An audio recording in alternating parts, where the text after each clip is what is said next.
Hello everyone, welcome back in Respace academy. और ये हमारा पार्ट 5 है और हम लोग बाबा साहेब की बायोग्राफी को कवर कर रहे हैं। तो देखिए, इस पार्ट में हम बाबा साहेब के जो पॉलिटिकल करियर है उसके बारे में बात करेंगे। तो ये जो आपके सामने इमेज आई है, इसमें ये बाबा साहब पहली बार जब कानून मंत्री बनते हैं, है ना, यहाँ लिखा है ना, law and justice minister, first cabinet of Jawaharlal Nehru. तो इस फोटो में बाबा साहब पहली बार जब कानून मंत्री बनते हैं तो उसकी इमेज है। और ये सेकंड फोटो में जब बाबा साहब चेयरमैन बनते हैं ड्राफ्टिंग कमेटी के, ठीक है, ड्राफ्टिंग कमेटी के जब चेयर बनते हैं, तो ये सेकंड वाली उसकी फोटो है। ठीक, तो देखिए यहाँ लिखा है he was an Indian jurist. Jurist मतलब क्या होता है? The expert of law. Expert of law जिसे कानून की बहुत अच्छी नॉलेज हो, जो कानून का ज्ञाता हो, जो एक्सपर्ट हो, जिसे हर तरीके की कानून की ज्ञान हो, ठीक है, उसे हिंदी में क्या बोलते हैं? कानून विद। तो यहाँ लिखा है he was an Indian jurist, economist. Economist का मतलब अर्थशास्त्री। बाबा साहब हमारे अर्थशास्त्री भी थे, उन्हें इकोनॉमिक्स का बहुत अच्छा ज्ञान था। सोशल रिफॉर्मर, ये तो हमें पता ही है कि वो समाज सुधारक थे। और और फिर सेकंड है, नेक्स्ट है पॉलिटिकल लीडर, और वो एक अच्छे नेता थे। Law and justice minister, first cabinet of Jawaharlal Nehru. जब हमारे देश के प्रधानमंत्री जवाहरलाल नेहरू जब प्रधानमंत्री बने थे, उनके कैबिनेट में लॉ मिनिस्टर किन्हें बनाया गया था? बाबा साहेब को बनाया था। और वो कब से कब तक थे? 15 अगस्त 1947 से 6 अक्टूबर 1951 तक, ठीक है। और क्या लिखा है? मेंबर ऑफ पार्लियामेंट, वो मेंबर ऑफ पार्लियामेंट बने थे, ठीक है, राज्यसभा के सदस्य बने थे। 3 अप्रैल 1900, ये मिसप्रिंट हो गया, ठीक है, थोड़ा सा। 3 अप्रैल से मान लीजिए 6 दिसंबर 1956 तक, ठीक। और कंस्टिट्यूएंसी कौन थी उनकी? बॉम्बे से थी, ठीक है। कंस्टिट्यूएंसी मतलब क्षेत्र होता है, ठीक, बॉम्बे स्टेट से थी। और chairman of the drafting committee, वो क्या बने थे? चेयरमैन बने थे किसके? ड्राफ्टिंग कमेटी के, ठीक। हिंदी में से क्या बोलते हैं? प्रारूप समिति। प्रारूप समिति, प्रारूप समिति के ये चेयरमैन बने थे। और कब बने थे? 29 अगस्त 1947 से 24 जनवरी 1950 तक, ठीक है, जब हमारा संविधान बन के तैयार हो गया था, तब तक वो चेयरमैन बने थे। और क्या बने थे? Member of constituent assembly of India के बने थे, ठीक है। कंस्टिट्यूएंट असेंबली ऑफ इंडिया के 9 दिसंबर 1946 से 24 जनवरी 1950। और सेकंड है कि कंस्टिट्यूएंसी, कंस्टिट्यूएंसी मतलब होता है क्षेत्र। कहां से था उनका क्षेत्र? एक तो बंगाल प्रोविंसेस था। प्रोविंसेस मतलब होता है, जैसे प्रेजेंट टाइम में हम लोग स्टेट बोलते हैं, वैसे पहले स्टेट ना बोल के हम प्रोविंसेस बोलते थे। 1946 से 1947। और सेकंड है बॉम्बे प्रोविंसेस, ठीक, बॉम्बे क्षेत्र। कब से कब तक? 1947 से 1950 तक, ठीक है। और मिनिस्टर ऑफ लेबर बने थे, मिनिस्टर ऑफ लेबर, श्रम मंत्री। कब कब बने थे ये? जब गवर्नर जनरल कौन थे? लिनलिथ गो। जब भारत के गवर्नर जनरल लिनलिथ गो थे, तब बाबा साहब हमारे श्रम मंत्री बने थे। और कब उनका टाइम पीरियड कब था? 22 जुलाई 1942 से 20 अक्टूबर 1946 तक, ठीक है। और किसके? वाइसराय के एग्जीक्यूटिव काउंसिल में, ठीक है। नेक्स्ट है लीडर ऑफ अपोजिशन, ठीक है। लीडर ऑफ अपोजिशन कब बने थे? इन बॉम्बे में लेजिस्लेटिव असेंबली। लेजिस्लेटिव असेंबली का मतलब होता है विधानसभा, सॉरी, विधान परिषद, विधानसभा, सॉरी, लेजिस्लेटिव। एक होता है लेजिस्लेटिव काउंसिल। लेजिस्लेटिव काउंसिल का मतलब होता है विधान परिषद, और लेजिस्लेटिव असेंबली का मतलब होता है विधानमंडल, ठीक, विधानमंडल। और कब था उनका टाइम पीरियड? 1937 से 1942। और member of Bombay legislative council. Legislative council का मतलब क्या होता है? विधान परिषद। तो ये डेट कब था?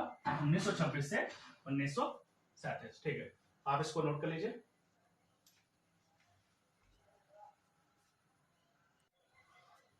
देखिए यहाँ पास हल्का सा छूट गया था। मेंबर ऑफ पार्लियामेंट कब बने थे राज्यसभा के? 3 अप्रैल 1952, ठीक है। 3 अप्रैल 1952 से 6 दिसंबर 1956। ठीक है, आप इसको नोट कर लीजिए।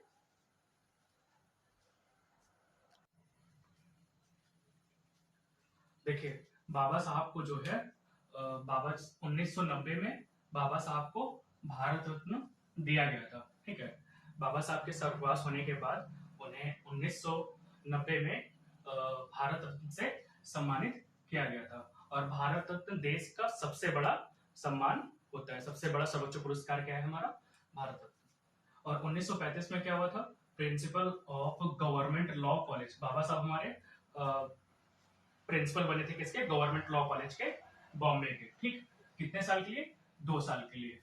और चेयरमैन ऑफ किसके, Ramjas college, university of Delhi के चेयरमैन बने थे। ठीक है, और उनके घर में लगभग 50,000 बुक का कलेक्शन रहता था। ठीक है, और 1935 में उनकी पत्नी रमाबाई का स्वर्गवास हो जाता है।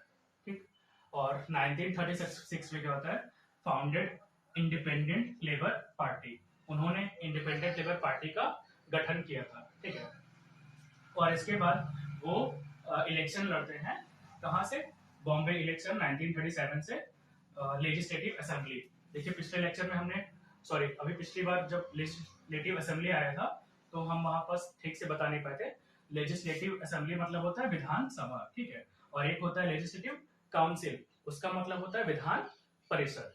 ठीक, लेजिस्लेटिव काउंसिल हर राज्य में नहीं होता, लेकिन लेजिस्लेटिव असेंबली आपको लगभग हर राज्य में मिल जाएगा। ठीक, भारत में लेजिस्लेटिव काउंसिल लगभग शायद 6 या 7 राज्यों में है, सारे राज्यों में नहीं होगा। जो बड़ा राज्य होता है उस राज्य में सिर्फ लेजिस्लेटिव काउंसिल होता है। ठीक, जैसे उत्तर प्रदेश में है, महाराष्ट्र में होगा, कर्नाटक में हो सकता है। ठीक है, लेकिन सारे राज्यों में नहीं मिलेगा। छोटे राज्यों में तो लेजिस्लेटिव काउंसिल नहीं होता, लेकिन लेजिस्लेटिव असेंबली लगभग हर राज्य में होता है। ठीक, और लिखा है जब उन्होंने चुनाव लड़ा तो कितनी सीट थी उनके पास, 13 रिजर्व सीट थी एंड 4 जनरल सीट थी। ठीक है, 13 क्या थी, रिजर्व एंड 4 जनरल।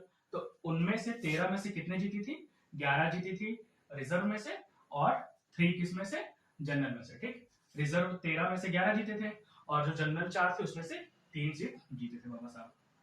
इसके बाद क्या होता है, उन्होंने एक बुक पब्लिश की थी जिनका नाम था annihilation of caste, that means of जाति का विनाश, कब, 15 मई 1936। ठीक, और उन्होंने एक वर्ग पर काम किया था, हु वर शूद्रास, शूद्र कौन थे। ठीक है, Ambedkar try to explain the formation of untouchables, कैसे अछूत, अनटचेबल्स मतलब अछूत का जो फॉर्मेशन कैसे हुआ था। ठीक है, तो इसको एक्सप्लेन किया था किसमें, एक्सप्लेन करके समझाने का तरीका किसने बताया था, हु वर शूद्रास में। ठीक है, आप इसको नोट कर लीजिए।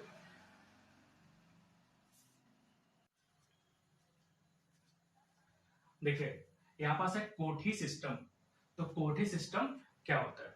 ठीक, तो जैसे ये किस फील्ड में था, इसका एरिया कहाँ था, कोंकण रीजन। ठीक है, वेस्ट साइड में, महाराष्ट्र के साइड में कोंकण रीजन है, वहां पास कोठी सिस्टम था। तो लिखा है यहाँ पास, fought against landlord, landlord के खिलाफ, वेयर कोर्ट्स, कोर्ट्स मतलब क्या होता है, लैंडलॉर्ड और गवर्नमेंट रेवेन्यू कलेक्टर, कोर्ट्स को ही बोला जाता था, government revenue collector regularly exploited farmers and tenants, किराएदार। तो देखिए सरकार के पास, जैसे ब्रिटिश गवर्नमेंट के पास जो भी गवर्नमेंट हाउस होते थे या फिर महल वगैरह या फिर हाउसेस होते थे, तो उस हाउस को कोर्ट्स, जो लैंड होते थे वो क्या करते थे, लीज पर देते थे फार्मर्स को या फिर टेनेंट्स को, टेनेंट मतलब किराएदार को, और उनसे भारी टैक्स लिया जाता था। और अगर आप टाइम पर टैक्स को नहीं पे कर पाते थे तो फिर आपसे दुगना टैक्स वसूला जाता था, या फिर आपके जो भी सामान होते थे वो जब्त कर लिए जाते थे। ठीक है, और बहुत परेशानी का सामना करना पड़ता था किन्हें, टेनेंट्स को और किराएदार को, किनके वजह से, लैंडलॉर्ड की वजह से। ठीक है, जिन्हें कोर्ट्स बोला जाता था। ठीक, तो बाबा साहब ने क्या किया, 1937 में अंबेडकर टेबल अ बिल इन बॉम्बे लेजिस्लेटिव असेंबली।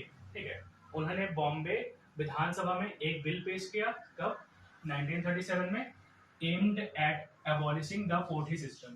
ठीक, उन्होंने कहा कि जो कोठी सिस्टम है इसे हटाना चाहिए, by create a direct relationship between government and farmer, और सरकार और फार्मर के बीच में डायरेक्ट रिलेशन होना चाहिए, बीच में कोई भी कोर्ट्स या फिर लैंडलॉर्ड्स नहीं होना चाहिए, जिसकी वजह से जो टैक्स पे करना पड़ता है वो दुगना हो जाता है।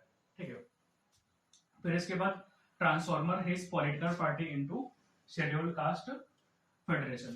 तो उनकी जो पॉलिटिकल पार्टी थी इंडियन लेबर पार्टी, बाद में वो किसमें कन्वर्ट हो गई, शेड्यूल्ड कास्ट फेडरेशन में कन्वर्ट हो गई। ठीक है, और 27 सितंबर 1951 में बाबा साहब ने क्या किया था, अपने पद से इस्तीफा दे दिया था।